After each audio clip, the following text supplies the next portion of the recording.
Diberi bahawa N nilai set semester sama dengan 73. Nilai R, bilangan N untuk bilangan bilangan R sama dengan 35 dan bilangan S sama dengan 41. Cari beza di antara nilai maksimum dan nilai minimum bagi R bertindan dengan S. Okey, kita andaikan macam ni. Dia dua kan? Kita andaikan ini untuk R, ini untuk S. Okey. Dalam R 35. Sini kita tak tahu, kita andaikan X. Jadi dalam R tu, dalam R sahaja 35 tolak dengan X.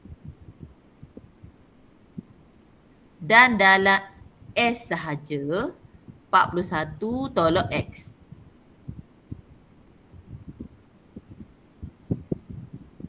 Okey. Boleh. Okey. Dan nilai semua 73. Cari minimum. Kita ni kalau dia silai lagu ni. Kalau dia silai lagu ni. Buatlah shift of 35. Nak tahu nilai X tu kan. Kita nak tahu nilai X. 35 tolak X.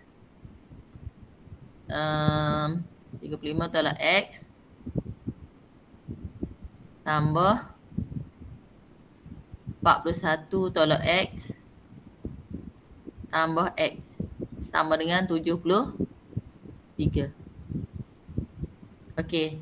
Shift off. Dapatkan nilai X. Berapa?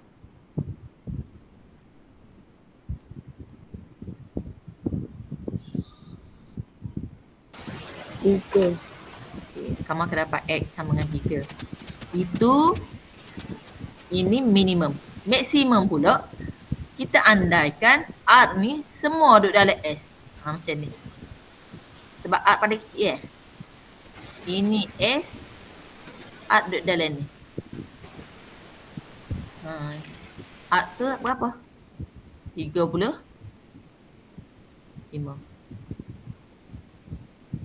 Baki dia berapa? S saja ni. 73 tolak 35. Tapi tak apalah, kita tak usah cari pun tu. Jadi 35. Apa 35? Sebab R ni paling sikit dah. Kalau nak buat S duduk dalam, logik dah, tak ikut besar dalam kecil. Mana muat? Okay. Okay, jadi ni minimum. Minimum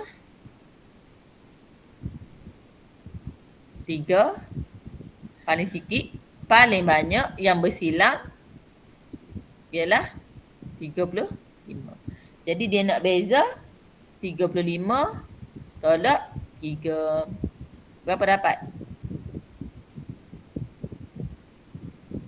35. Okey, boleh payah tak sini?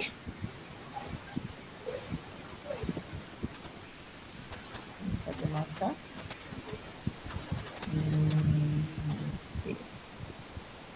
Jadi satu markah di sini. Satu markah maksimum. Satu markah operasi tolak. Satu markah untuk jawapan 5. Okey, ada nak tanya? Ada. Okey, beres.